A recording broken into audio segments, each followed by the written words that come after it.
आज 23 फेब्रुअरी 2026 को दिन हामी बेगा एसएसको एक दुईजना स्टाफ अनि नानीहरू लिएर अनि अन्य स्कुलहरूका पनि स्टाफ अनि नानीहरू यसरी PM Shri Dentam senior secondary स्कुलमा हामी भेला भएका छौँ है त। अनि यो चाहिँ किन भेला हुँदैछ त भन्दाखेरि चाहिँ मक ड्रिलको लागि। अनि यो मक ड्रिल चाहिँ हाम्रो एसएसबी टिमले लिड गर्नु हुँदैछ। अनि सायद यो भिडियो अलिकति लामो हुनसक्छ, तपाईँहरूले अल्छी नगरिकन सुनिदिनुहोस् होला, धेरैलाई काम लाग्नेछ। किनभने अहिले हालैमा हाम्रो सिचुएसन ठिक छैन है, हाम्रोमा घरिघरि अर्थक्वेक आइराखेको छ होइन। यो कुराबाट हामी अचानक नआतिकिन हामी कसरी चाहिँ जोगिने भन्ने कुरा चाहिँ नानीहरूलाई सिकाइराखेको छ। अनि नानीहरू पनि यसरी सबैजना भेला भइसकेको छ। अब भने चाहिँ हाम्रो एसएसबी टिम सरहरूले चाहिँ यो प्रोग्रामलाई स्टार्ट गर्नेछ। तपाईँहरूले अल्छी नगरी सुन्नुहोस् है त। फर्स्ट उहाँहरूले लेक्चर गरिराख्नु भएको छ, एकदमै इम्पोर्टेन्ट कुरा, अनि प्र्याक्टिकली पनि देखाउनु भएको छ, सुन्नुहोस् है त। स्टेट गवर्नमेंट और केंद्र की तरफ से एक अर्थक्वेक अवेयरनेस की जो बारे में जानकारी देना और मॉक ड्रिल को करने का तरीका जो कि हम सब मिलके करेंगे, ताकि आपको देखने में और सुनने में दो चीजें बताई जाएगी, उसको आप ध्यान से सुने, क्योंकि आपको उसके साथ ही साथ आपसे हमें अभ्यास करना है और आपको करना है। पहले हम आपको डेमो देंगे, डेमो के साथ आपको वो चीजें करनी भी है और करानी भी है। क्लियर हो गया? मेरी आवाज सबको सुनाई दे रही है? रिक्वेस्ट है कि जब तक आपसे मैं पूछता हूँ तो आप वापस रिकॉर्ड करें, यस सर और नो सर में रिस्पॉन्स दें, ताकि वो चीजें कंसेप्ट क्लियर हो जाए कि जो चीजें आपको बताई गई हैं वो आपको क्लियर है। अगर किसी का मन में कोई क्वेश्चन आता है तो जब तक क्लास समाप्त ना हो जाए, जब तक मेरा लेक्चर आपके समझ में खत्म ना हो जाए, उसके बाद जब क्लास हो जाएगी तो आपसे पूछा जाएगा, इसको अगर कोई जवाब होगा तो आपसे उसको बता दिया जाएगा। क्लियर हुआ?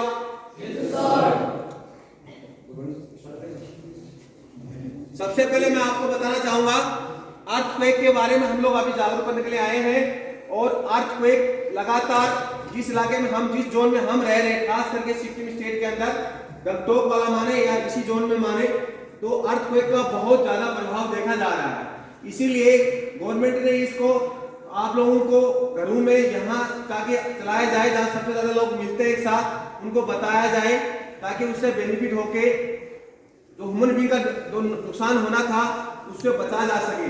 किसी भी चीज को करने से होने से पहले अगर हमको पता चल जाता है, तो अगर उस चीज को हम समय रहते हुए अगर उसकी हम तैयारी कर लेते हैं, तो उसको बोलते हैं कि तैयारी में ही सुरक्षा है। इसलिए हम उसमें बचाव बहुत ज्यादा हमको फायदा हो सकता है। भूकंप कैसे आता है, कैसे उत्पन्न होता है, किन कारणों से होता है, जो कि आपको पता होना चाहिए। उसके बाद थोड़ा सा हम चर्चा करेंगे। सबसे पहले मैं आपसे पूछना चाहूंगा कि अगर किसी स्टूडेंट को ये पता है कि ऑलरेडी ज्योग्राफी के अंदर ये क्लासेस चलती है, 6th स्टैंडर्ड से स्टार्ट क्लासेस हो जाती है ज्योग्राफी की में, कि अर्थक्वेक क्या है, इंटीरियर क्या है, कर्स्ट लाइन क्या है, मेंटल क्या है, कोर क्या है, ये चीजें लगातार पता चल जाता है पहले से ही। लेकिन थोड़ा बहुत हम आपस में टच करेंगे उन चीजों को कि अर्थक्वेक कैसे होता है और किस कारण होता है। अगर हम एक वर्ड में कहें कि अर्थक्वेक क्या है, तो कोई बता सकता है? मतलब किसी चीज का हिलना डुलना, या हड़कंप, भूकंप, या उसको हिले डुलने बोल सकते हैं हम, शेकिंग ऑफ अर्थ। इसका मतलब यह होता है कि अर्थ कैसे हिलता है। अब उसमें सबसे पहले मैं आपको बताऊंगा कि तो अर्थ के नीचे अर्थ के कितने पार्ट होते हैं। अर्थ के पार्ट जो भूमि है उसके नीचे अभी हम ये नहीं समझे कि हम धरती को, हमसे ऊपर धरती है या हमसे नीचे धरती है, धरती हमसे नीचे भी है। जितने भी खनिज लवण जो होते हैं वो हम सबसे नीचे, हम ऊपर है, जमीन के ऊपर है। जो अर्थ है उसका हम सरफेस एरिया में हम लोग। तो सबसे पहले आपसे मैं पूछना चाहूंगा कि जो अर्थ है वो कितने भागों में बांटी गई है, वो स्टूडेंट बताए। अर्थ के कितने भाग है? अगर हम पूछा जाए कितने परतें हैं, बोलते हैं लेयर, कोई बता सकता है? 3। Very good. फर्स्ट वाले क्या नाम है? ये भूकंप कैसे आता है? भूकंप कैसे आता है? भूकंप कहता है जमीन के नीचे इंटीरियर एरिया जो होता है, पृथ्वी का जो अंदरूनी इलाका होता है, उसमें क्या होता है कि कुछ परतें होती हैं। पृथ्वी जो बनी है, जो हम लोग जहां रह रहे हैं, ये काफी आपस में उनसे परतों से बना हुआ है। किससे बना हुआ है? परतों से बना हुआ है। तो परत क्या होती है? जब परत आपस में क्या होती है, रगड़ से भी हो सकता है, आ जाता है। तो मेरे पास वो चीजें पहले से होनी चाहिए ताकि मैं उन चीजों से अपना आपको बचा सकूं।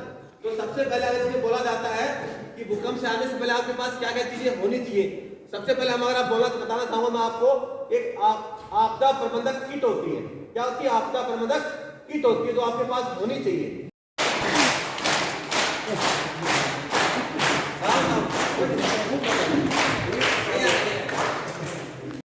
क्लियर किया?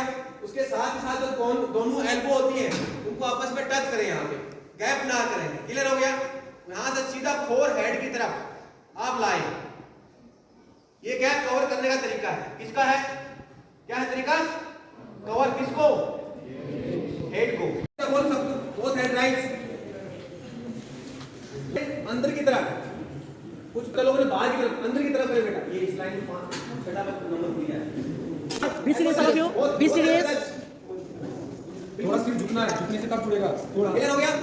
और पूरे हेड के साथ पूरे कवर करें। शाबाश, कुछ लोग तो बहुत अच्छा कर रहे हैं। ये ऐसा प्रैक्टिस करो, कम से कम 60 सेकंड तक तो रो। लंबा टाइम कितना बताया मैंने आपको? 60 सेकंड। मैं गिनती करूंगा वापस, मैं गिनती गिनूंगा। करें शाबाश। एक और बॉडी को ऊपर उठा डाउन करें। 1 2 3 4 5 6 7 8 9 10। बहुत बढ़िया, डाउन। बहुत अच्छा। कितने सेकंड का करना आपको? 60। जब आप बैठे हैं, आपके पास चीजें अवेलेबल है, वो आपको डब्ल्यू करना है। क्लियर हो गया? सबसे पहले आप क्या करेंगे? मैंने आपको बताया क्या वर्ड है उसका नाम? DCH। मतलब जब आपका हुक्म आता है तो आपने पैनिक नहीं होने के बाद आपने क्या करना है? सबसे पहले खड़ा हो जाना कुछ सेकंड के लिए। उसके बाद आपको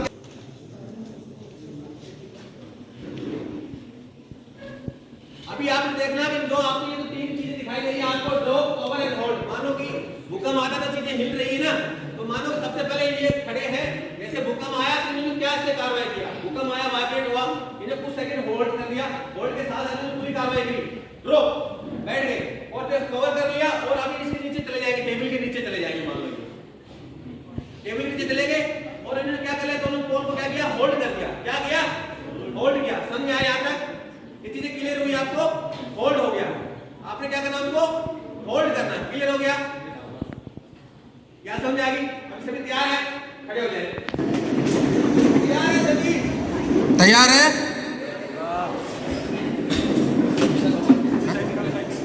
दौरान हिलने से टेबल हमारे सिर से भाग ना जाए, इसलिए होल्ड करके रखना है। सबसे पहले मैं आपको एक विसल मारूंगा, उस विसल पे आप सिर्फ क्लियर हुआ? फिर मैं थोड़ा सा एक सेकंड विसल मारूंगा, आप डाउन बैठ जाएंगे। डाउन बैठने से ध्यान रखें किसी का सर के हेड वगैरह इस ना लगे, टेबल पे ना लगे। क्लियर हो गया? उसके बाद आप कवर करेंगे, कवर के साथ आप नीचे टेबल पे घुस जाएंगे। क्लियर होगा? तीसरी विसल में क्लियर हो गई? रखना हो, एंगल को जोर से पकड़ना है, क्योंकि उस टाइम धरती हिलता है, हिलने से टेबल सरक जाएगा। सरकना नहीं चाहिए, ऐसी पकड़ के रखना है। ये सब तैयारी करके रखना है, ये प्रैक्टिस में रखोगे तभी तो कर पाओगे। उस टाइम तो आ जाइए, आराम से बाहर आ जाइए, कोई चोट ना लगे। शोर नहीं, आराम से।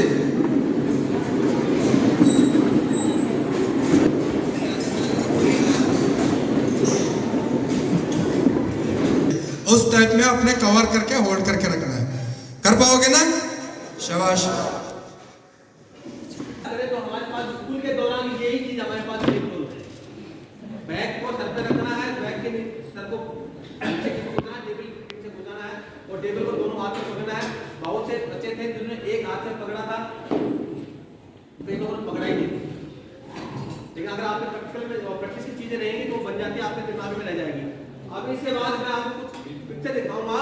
ये पिक्चर आपको मतलब उस समय दिमाग में आ सकती है कि मतलब ऐसी जगह हम बच सकते हैं। इसका दिखाने का मतलब ये है, ये ट्रायंगल शेप है। किसी भी जगह अगर कोई भी ठोस चीज अगर गिरती है, किसी भी स्टेट से 90 डिग्री एंगल से अगर वो गिरती है, 45 डिग्री के ऊपर गिरती है, तो हमें से ट्रायंगल शेप बनाती है। कोई चीज 90 डिग्री एंगल अगर हम यहीं से खड़े हैं, तो अगर हम भी गिरते हैं तो हम ऐसे गिरेंगे। जंप कैसे करते हैं? हम ऐसे करते हैं, लेकिन हम ऐसे करेंगे। क्लियर है? तो कोई भी चीज अगर स्ट्रेट बजाय 90 डिग्री डाइट गिरती है तो 45 डिग्री का एक ट्रायंगल बनाती है। क्लियर हुआ? तो जब भी अगर आप किसी बिल्डिंग के पास या किसी कोई छत हो या कोई ऐसा पोल हो जो मतलब उस तरह उसके पास आप खड़े हो, हमेशा स्ट्रेट जोड़े हो, ताकि वो आपको गिरने के साथ आप अगर आप ये एक पोल है, इस पोल के ऊपर ये छत है या कोई बीम है मान, तो वो अगर यहाँ से ऐसे ही गिरेगी तो डायरेक्ट इसके ऊपर नहीं चिपकेगी ना, वो क्या करेगी वहां से 45 डिग्री एंगल में जाएगी, नीचे गिरेगी। तो वो ट्रायंगल शेप बनाएगी इस प्रकार से, जो अवॉइड लिखा हुआ है इस प्रकार से आप बनेगी, ये ट्रायंगल शेप बनाएगी। ये मान लो कि पोलराइज बेस्ड रूफ है, ये छत यहाँ से ऑब्जेक्ट, ये सीधा ऑब्जेक्ट है और उसके ऊपर छत गिरा है, तो ये डायरेक्ट उसके ऊपर गिरी तो क्या करेगी 45 डिग्री में उसने क्या बनाया, ट्रायंगल बनाया उसने। किसी भी चीज को अगर आप गिरेंगे तो ट्रायंगल शेप में आपने वो चीजें देख लेनी है कि कोई भी जैसे मान लीजिए बिल्डिंग आज डेट में जितने भी पिलर है इस बिल्डिंग के ऊपर, इसके अंदर दिखाई दे रहा है पोल, स्ट्रेट पोल, इस पिलर के पास आप खड़े हो जाओ, आपको चोट नहीं लगेगी, आप सेफ है। ऊपर से अगर पिलर भी गिरेगा, छत भी गिरेगा तो आपके नजदीक से निकल जाएगा, आपकी बॉडी पे हैम्पर नहीं गिरेगा, क्योंकि वो सीधा गिरेगा तो पक्की बिल्डिंग में कहां खड़े होंगे, पिलर के पास खड़े होंगे, तो वहां पे 90 डिग्री एंगल पे बनाए ताकि वहां ट्रायंगल बने, ताकि आप सेफ रहेंगे। आप पे कोई भी चीज गिरेगी तो आप पे डायरेक्ट नहीं गिरेगी, ट्रायंगल में गिरेगी। क्लियर हो गया? इनका मतलब यही है दिखाने का। ये चाहे आप दूसरा देख सकते हैं कि अगर कोई और चीज टेबल है या कहीं और हम कहीं दीवार के गट्टे पे खड़े हैं तो वो भी इस प्रकार गिरेगी तो गिरेगी, दिखाई देगी इस साइड में। तो मैं इसके पास ऐसे करके अगर बेस लेके खड़ा जाऊंगा तो ऊपर से अगर कोई चीज गिरेगी तो उस अलमीरा के ऊपर गिरेगी, वो ऐसे गिरेगी तो भी अलमीरा के ऊपर गिरने के आ जाएगी, होल्ड हो जाएगी। यहाँ से कोई चीज गिरी अलमीरा के ऊपर गिरेगी और यहाँ से ऊपर गिरेगी तो वैसे ही गिरेगी, लेकिन यहाँ पे क्या बन गया, ये बन गया ट्रायंगल शेप, तो ट्रायंगल शेप में हम सेफ है वहां पे। नेक्स्ट लो, ये देखा अलमीरा वाला, कोई चीज ऊपर से गिरी या वो क्या बना के ट्रायंगल को जो अलमीरा है उसके ऊपर वाले चीज के ऊपर होल्ड हो जाएगा, नीचे नहीं आएगा। क्लियर हो गया? सोफे का आप बिल्कुल इस वे में लेटे, चाहे आप फ्रंट सोफे का फ्रंट है तो आप उस पर लेटे तो वो चीज उसकी उसमें ट्रायंगल शेप बनता है, चाहे आप लेफ्ट में लेटे चाहे राइट में लेटे, आप ट्रायंगल शेप बनेगा उसमें। क्लियर हो गया?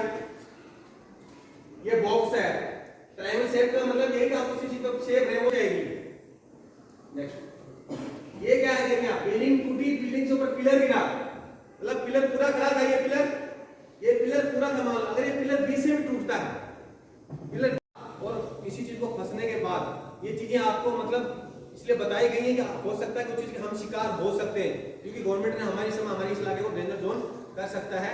यहाँ पे चीजें आपकी अभी समाप्त होती है, लेकिन उसके दौरान क्या होता है, अगर खुदा ना खास्ता जब अर्थक्वेक के बाद कोई ऐसा हादसा हो जाता है, हमारे पास कुछ चीजें होती हैं, तो फिर हम किसी का इलाज नहीं कर सकते। जैसे मान लो हमारे पास फर्स्ट एड किट है, लेकिन हमारे को किसको कैसे क्या बांधना है, किसको कैसे हमको सेव करना है, तो वो चीजें हमें आना चाहिए, ताकि वो आपको पता होना चाहिए कि मेरे हेड में चोट लग गई है तो मैं कैसे उसको पट्टी करूं। हो सकता है हमारे पास उसमें पट्टी ना हो, हमारे घर में कोई कपड़ा हो या कोई छोटी चीज हैंगी हो हमारे हाथ में, तो उसको आप आर्टिफिशियल चीज जिसको बोलते हैं हम, कृत्रिम तरीके से बोल सकते हैं आप, कि उसको बनाने का तरीका, आप उसको कैसे शेप कर सकते हैं अपने साथी को या किसी घर में किसी आदमी को।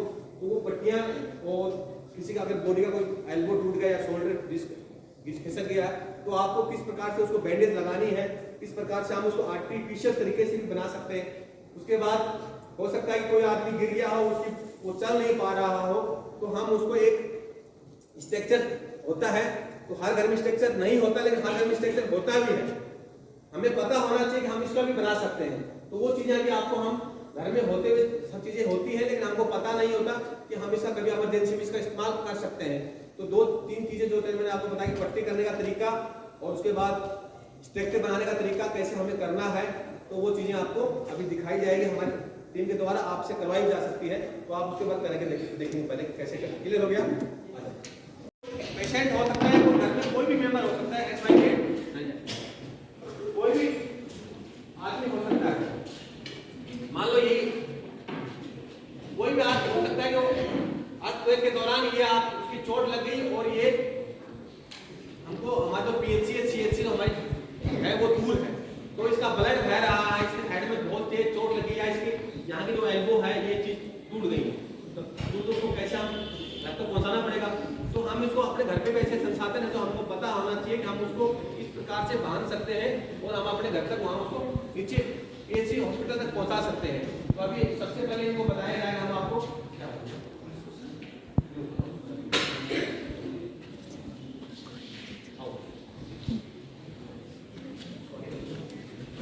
जब हमारा अभी भूकंप होने के बाद जब कुछ लोग तो भाग जाते, जैसे तैसे करके बाहर हमने आप कई समय में भी भाग दौड़ में क्या करते हैं, सिर पे हाथ भी नहीं रखते, सिर को सेफ्टी नहीं करते, कहीं ऊपर से छत का टुकड़ा गिर गया, कुछ भी करे, सिर फट गया। भाग के दौरान तो हमने कई सामान तो लिया नहीं, अब खून तो रोकना पड़ेगा इसको। हॉस्पिटल ले जाने से पहले ज़्यादा खून रहेगा तो इसको और ज़्यादा कम से कम इसको खून तो रोकने के लिए हमारे पास कम से कम कपड़े से भी हमको खून रोकने का तरीका बता देंगे। हर किसी का जेब में तो कम से कम एक रुमाल तो होता ही होता है, हम ज्यादा कपड़ा आवाज पीछे तक ऐसा रुमाल को पता है ना, सब जेब में रखते हैं। इस जेब में रखे हुए रुमाल को निकल के क्या करना है, चारों तरफ एक गांठ लगाना है, एक कैप बन जाता है। जिसको सिर में चोट लगा है वहां एक साफ कपड़ा लगाना है, ऐसा लगा के पकड़ के रखना है, उसको खून को ज्यादा बाहर ना आए। इसको कैप के टाइप के करके इसको फंसाना है, इसको सिर में टाइट रहेगा।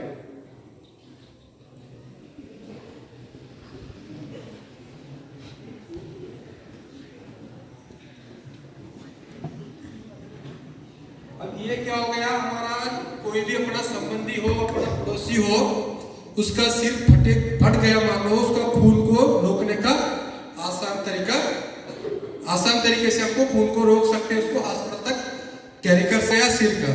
और दूसरा एक तरीका बता देंगे, कहीं हमने हाथ से ही गिर गया, हमारा हाथ के हड्डी टूट गया मान लो, इसको ऐसे ही हमने हॉस्पिटल को ले जाते समय क्या होगा, ये ज्यादा हिलेगा जुलेगा, हिलने जुलने से क्या होगा, इसको और ज्यादा दर्द होगा। इसको कम से कम एक पट्टा से बांध के हॉस्पिटल ले जाने तक सेफ ले जाने का एक तरीका बता देंगे, आप भी कहीं भी कर सकते हैं।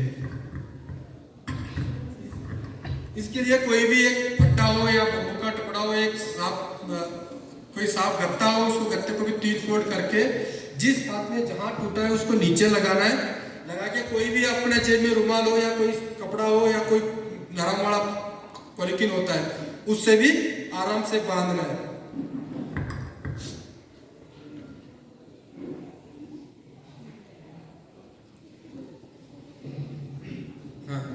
इतना जोर से भी नहीं बांधना है, अंदर उसका हड्डी पहले ही टूट के ऐसा खड़ा हो, हमने जोर से खींच दिया और मांस को फाड़ के बाहर ना आ जाए। खाली उसको मतलब हाथ को ज्यादा हिलने से उसको ज्यादा दर्द होता है, हिलना जुलना नहीं, इसी हिसाब से बांधना आराम से। और इसको नॉर्मल तरीके से बांधने के लिए इस ट्रायंगल पट्टी बनाने के लिए आपके पास कोई भी एक गमछा होता है, पतला वाला गमछा को क्या करना है, 2 फोल्ड करना है, 2 फोल्ड करके 2 कोना पकड़ के ज्वाइंट करने से क्या होता है, ट्रायंगल गार्ड बन जाएगा। इसको क्या करना है, कोने में एक गांठ लगाना है,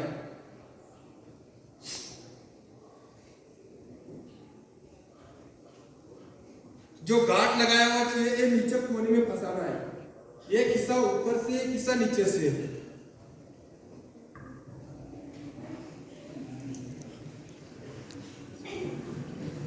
ये क्या हो गया, हमारा एक पेशेंट को हाथ को कवर कर सकते हैं, इसको हॉस्पिटल तक कैरी कर सकते हैं, इसको ज्यादा दर्द नहीं होगा। ये सब कर पाओगे ना आप लोग? ये कभी भी काम आएगा, आपके के दौरान भी काम आएगा, या कहीं आपका खेत में काम करने वाला गिर गया हो, कहीं गाड़ी से गिर गया हो या एक्सीडेंट में गिर गया हो, उसी दौरान में आप इसको कर सकते हो। और एक तरीका बता देंगे हम, आरक्यू के बाद ज्यादा लोग इंजर हो जाता है, हर किसी के घर में तो 4-5 तो स्ट्रेचर नहीं रखते। हमारा इमरजेंसी टीम हो गया, अपना रेस्क्यू टीम हो गया, आने से पहले भी आप लोग कुछ मदद कर सकते हैं घायल व्यक्ति को। उसको हम कोई भी एक अपना 2 डंडे से भी हम एक कंबल से भी स्ट्रेचर बना सकते हैं। इसके लिए क्या करना है, कोई भी एक 2 डंडा हो या पाइप हो या बम्बू का लकड़ी हो, उसको क्या करना है, कंबल को पूरा लंबा बिछाना है, बिछा के बीचों बीच में एक डंडा रखना है। वो बीच में डंडा रखने के बाद क्या करना है, उसको फोल्ड करना है। एक दिख रहा है सबको? ऐसा करने के बाद हमारा पेशेंट का छाती कितना मोटा है उसी हिसाब से नाप लेके एक दूसरा डंडा रखना है। हमारा क्योंकि बच्चा हमारा पेशेंट छोटा हो गया, हमने ज्यादा बड़ा कर दिया तो क्या होगा, झूले की तरह लटक जाएगा। उसका छाती के हिसाब से, उसका चौड़ाई के हिसाब से बनाने से क्या होगा, पेशेंट आराम से उसके ऊपर सोएगा, कैरी करने में मदद हो जाएगा, गिरेगा नहीं, फिसलेगा नहीं है। उसको करने के बाद क्या करना है, स्वस्थ आदमी चेक करना है उसके ऊपर सो के, ताकि हमारी कमर पुराना हो, कहीं फट के गिर गए तो पहले ही घायल व्यक्ति और ज्यादा घायल हो। उसको चेक करने के लिए क्या करना है, एक स्वस्थ बंदा उल्टा लेट के चेक करना करना है ऐसा हाथ को, कहीं गिरने से भी अपना मुंह बचा सकते हैं। पर चेक करके दिखाओ ना। ये इसलिए प्रक्रिया मतलब उन्होंने बताया कि आपको सबसे पहले क्या करना है, जब आप स्ट्रक्चर आर्टिफिशियल बना लेते हैं, व्यक्ति को बिठाएं, इस प्रकार से लेटाएं उसको स्ट्रक्चर के ऊपर कि उसका फेस जमीन की तरफ हो और दोनों हाथ खुले हो। क्लियर हो गया? जब आप पेशेंट के लाते हैं तो हेड ऊपर होता है, लेकिन हम उसको चेक करने के लिए क्या करेंगे, उसके दोनों हाथ फ्री हो और वो मुंह की तरफ लेट जाए, सीधा स्ट्रेट। तो अपना मुंह बचा सकते हैं।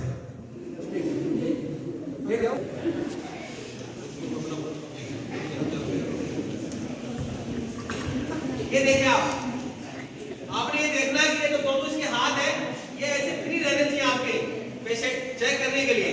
ये दोनों हाथ फ्री हो, इसका फैस हो। इसका मतलब क्या है, अगर आपका स्ट्रक्चर सही नहीं बना है तो हो सकता है कि वो पेशेंट को नीचे की तरफ चला जाए। अगर जब आदमी का फेस नीचे की तरफ होगा और बहुत साइड फ्री होगा तो नीचे जाएगा, तो हाथ से क्या बना जाएगा, थोड़ा सा टेक ले लेगा और उसकी बॉडी पे नुकसान कम होगा। इसलिए उससे हम उसको क्लीन करने का तरीका इसलिए सिखा रहे हैं आपको। लेकिन जब पेशेंट को आपने कभी लेके जाना तो पेशेंट उल्टा लेकर आपने पहले चाहिए, इसलिए आपने चेक करना है किसको, स्ट्रक्चर को। अभी देखना है हम उसको स्ट्रक्चर पहले चेक करेंगे कि ये ले जाने लायक है कि नहीं है। अब ये देखिए ये हाथ इसके फ्री है ना, हाथ फ्री है कि नहीं है, आप इसको कैसे घुमा सकते हैं।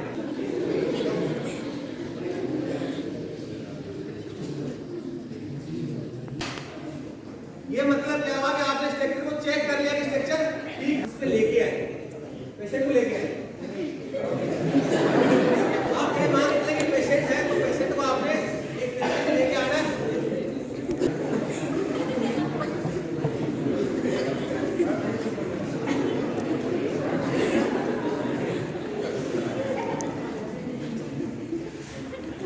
आपने पेशेंट को लेके आने के बाद इस प्रकार से सुनाया कि उनका हेड नीचे की तरफ और फेस ऊपर की तरफ हो। पांव जो कैरी करने वाला आदमी जो है उसका फेस आगे की तरफ होगा तो हेड को बिल्कुल ऊपर की तरफ ना ऐसे रहना चाहिए, फेस आसमान की तरफ ऊपर होना चाहिए ताकि उसको उल्टा ना करे। अब इसको आप हेड इसको बिल्कुल डाउन करें। क्लियर हुआ? उसके बाद उठाने के लिए आप हमेशा ध्यान रखें कि उठाने के लिए डिसबैलेंस ना करे। अगर एक आदमी कमजोर प्लेट उठाएगा तो हो सकता है कि पेशेंट स्लिप कर जाए। क्लियर हुआ? तो आप बराबर आप बोल के खड़ा हो, एक साथ खड़ा करें। क्लियर हो गया? कैसा लगा आपको? बढ़िया लगा? ताली बजता है कि नहीं बजता?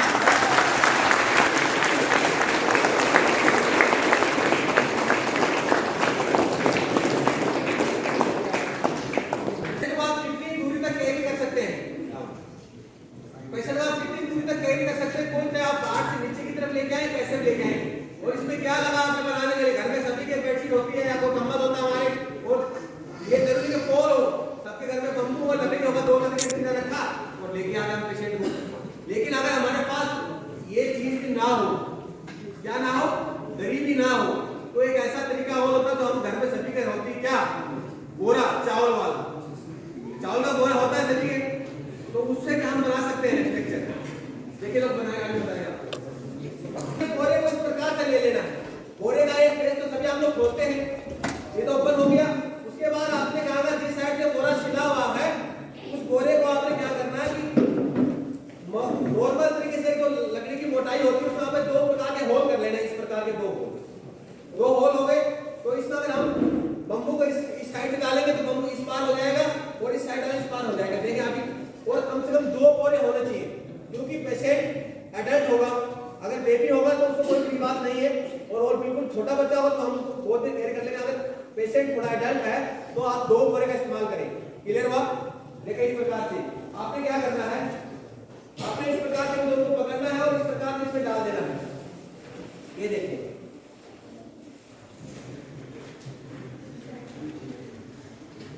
आप इसको नॉर्मल तरीके से बना सकते हैं। अगर आपको डाउन है तो पेशेंट को फिर कैरी करके दिखाना है आपको डाउन।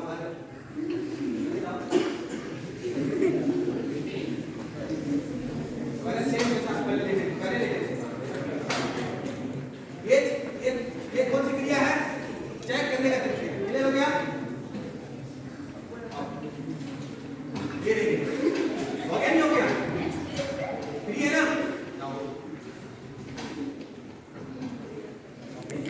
ले जा सकते, कोई दिक्कत नहीं है।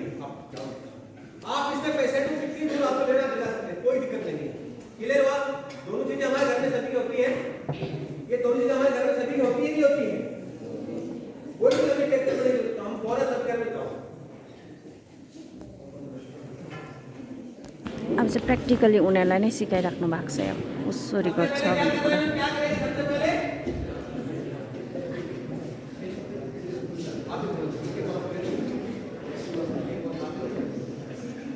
ये क्या है? सबसे पहले क्या है? इसको शरीर को पकड़ लिया। सबसे पहले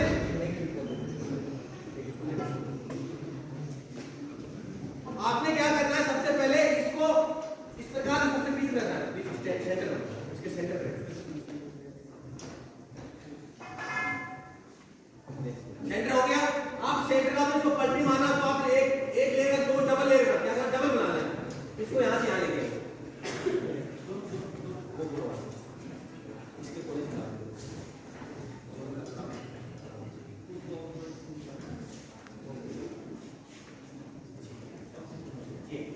यहां हो गया।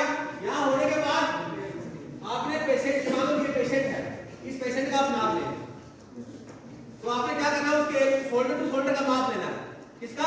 शोल्डर टू शोल्डर का। आपने इस प्रकार तो बताया ये यहां देख लिया आपने, उसको पीस में मार्क करना है, ठीक। आप इसकी सीट में यहां पे दूसरा फोल लगना आपने रख दिया। आप पलटी मार दें, पलटी मार उसको पकड़े नहीं डाउन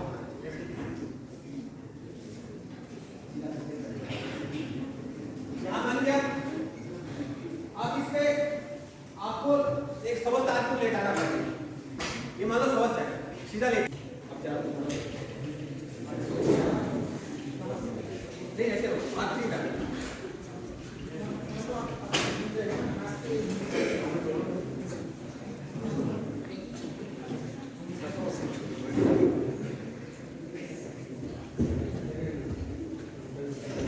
अभी आपने क्या करना है? देखिए ये दो पोल है, इस पोल के चारों कोने पकड़ा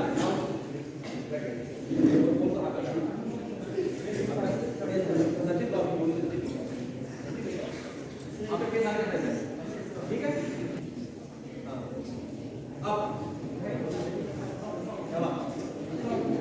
उठा लिया, उठाने के बाद आओ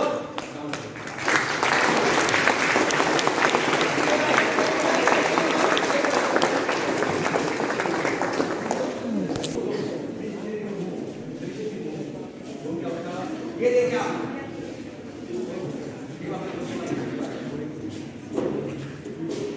डाउन।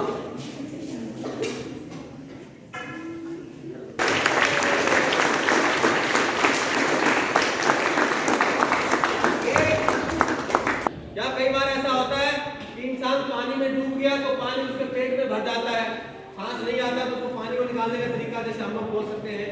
या कई बार ऐसा होता है कि आदमी घबराहट से यार बोल सकते हैं कार्डियोपल्मोनरी और रेस्पिरेशन, लेकिन अगर आप उसको बोलते हैं नॉर्मल वे में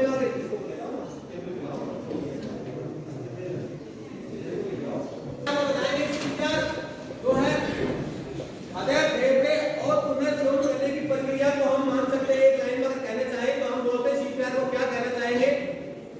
हृदय फेफड़े और पुनर्जीवन जीने की प्रक्रिया को दोबारा से एक्टिवेट करने के लिए हम सीपीआर की कार्रवाई करते हैं। तो हम सबसे आपको पहले बताएंगे कि किस प्रकार से सीपीआर देना है। तो सीपीआर पहले कुछ चंदे हिदायतें होती हैं और कुछ सावधानियां होती हैं जो आपको पता होना चाहिए कि अगर किसी को हमें सीपीआर देना है और हमें वो पेशेंट हमें मिल जाता है तो सर सीपीआर देने से पहले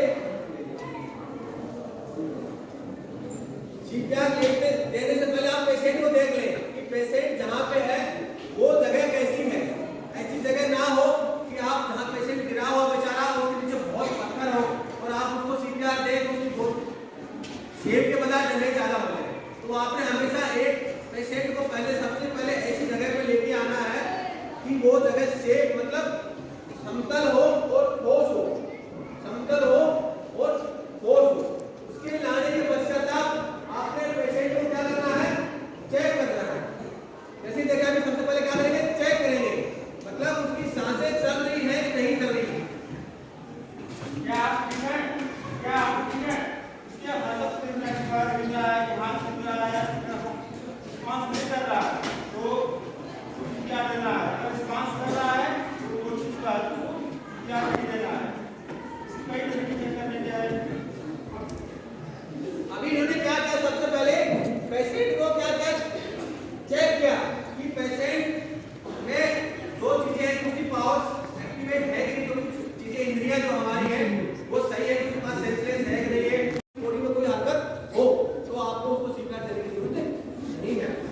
नहीं है सिस्टम में, हो सकता है कुछ समय होल्ड हो गई है। मैं 2 उंगलियों से उसके हृदय को मशीन हम कहते हैं ना पल्स पैरोल पल्स होता है, उसको चेक करेंगे। यहाँ तक पता है उसको, उसके बाद कहिए। जहाँ खाड़े वहाँ पे टिक होगा, आपको आवाज आएगी ठीक, तो आप उसको सीपीआर ना कर सकते। क्लियर हुआ? उसके बाद मरीज सोचते हैं कि उसको हवा लगे, हवा से क्या होता है, आदमी का यूं जोर देता है, कपड़े को रिमूव करे। जो आपकी छाती है, छाती के नीचे आएगी, सबसे नीचे गड्ढा हुआ देखिए, तो मोलिया की ये लास्ट पे ऐसे बीच से आइए, आराम से आइए, गड्ढे है उसको आप क्या करें, सबसे पहले हमारी चेस्ट के कुछ भी चेस्ट बॉडी के 2 हिस्से, चेस्ट के 2 हिस्से हैं। एक आप कभी देखते हैं, आप एक गैप होता है, सीधा होता है ना, आप यहाँ से गले के यहाँ रखते हैं, जहाँ हमारा खाने सांस की नली होती है, यहाँ की सांस की नली यहाँ रखे हैं, बोली सभी रखे।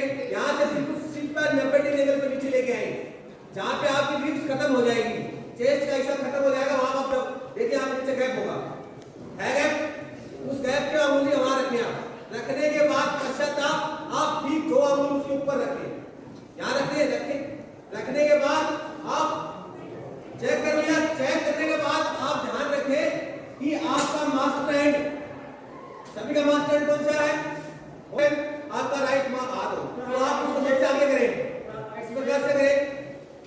कर लिया, अंगुली खुली हो आप सभी, आपकी अंगुली खुलने के साथ साथ आप लेफ्ट हैंड को इस प्रकार से ग्रिप करें दोनों।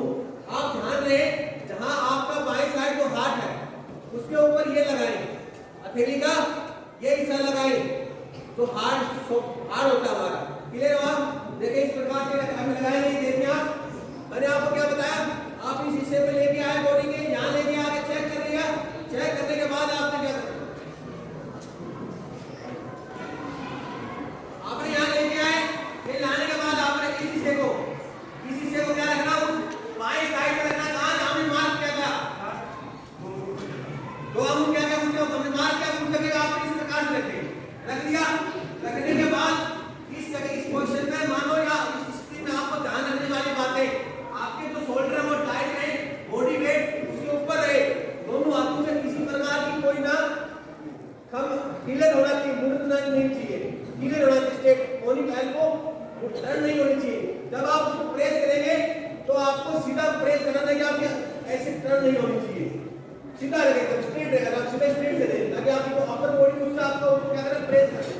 प्रेस करने का मतलब क्या है, जब आप उसको दे रहे हैं पेशेंट को, तो आप ध्यान रखें जिस पेशेंट को अरंडे का दौरा पड़ा है उसको आप 0 से लेके 6 मिनट तक अगर आप उसको दे सकते वो सबसे समय बेस्ट टाइम होगा। अगर आप पेशेंट को दे रहे हैं सीपीआर, तो उसका जब अगर वो गिरा हुआ है तो आप उसकी अनुमान लगा सकते हैं, उसकी बॉडी को देख के कितने समय में होगा, तो उसकी बॉडी एक्टिव हो रखी हो या उसकी बॉडी बहुत ठंडी पड़ी, तो उस समय आप अंदाजा लगाते हैं कि उसकी बॉडी में सिम्टम सांस की प्रक्रिया खत्म हो चुकी है। लेकिन अगर आप तुरंत जा रहे हैं, आपके सामने कोई चीज गिर गई है, बटी गिर गया है, तो आप उसको 0 से 6 मिनट के बीच में अगर आप उसको सीपीआर दे देंगे तो 99.99 उसकी जान बचेगी, किसी भी सूरत में कुछ भी हो जाए।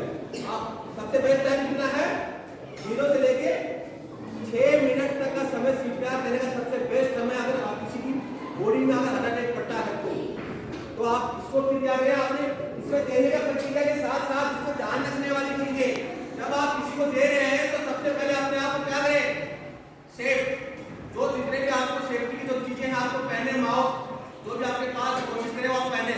लेकिन इसको बता होने के बाद आप क्या करें, 30 बार इसको देने में कितना 30 बार होते हैं, 22, 23, 24, 25, 26, 27, 28, 29, 30।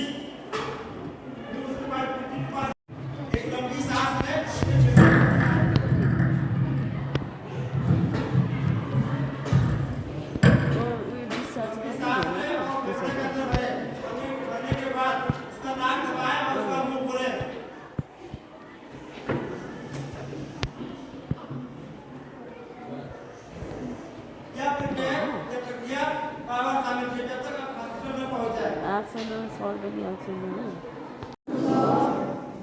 सर्वप्रथम हाम्रो स्कुलको तर्फबाट हामी एसएसबी टिम बटालियन एसएसबी को फुल फर्म के रक्षाको लागि हाम्रो कुनै पनि आपतकालीन समयको लागि उहाँहरू रक्षक हुनुहुन्छ र हाम्रो निम्ति अहिले कहाँ बेजिङबाट आएर यो अर्थक्वेक जुन चाहिँ नेचुरल क्यालामिटी अर्थक्वेक मात्रै अरू पनि नेचुरल क्यालामिटी होइन आपतकालीन समय हुन्छ दैविक प्रकोप हुन्छ जुन कुरा हामी अगाडिबाट भन्न सकिँदैन र त्यसबाट कसरी आफैलाई बाँच्ने आफैलाई सुरक्षा गर्ने यसको विषयमा उहाँले मक ड्रिल गरेर अनि प्रकारको नमुनाहरू पेश गरेर हामीलाई ज्ञान दिनुभएकोमा समस्त यो टिमलाई स्कुलको तर्फबाट हामी सबैको तर्फबाट सर्वप्रथम म धन्यवाद दिन चाहन्छु र अर्को नानीहरू जो पनि विभिन्न स्कुलबाट आउनु भएको छ बेगाबाट तेन्तामटा Roshan memorial academy wisdom new YouTube academy mount Kanchan academy र सबै विद्यार्थी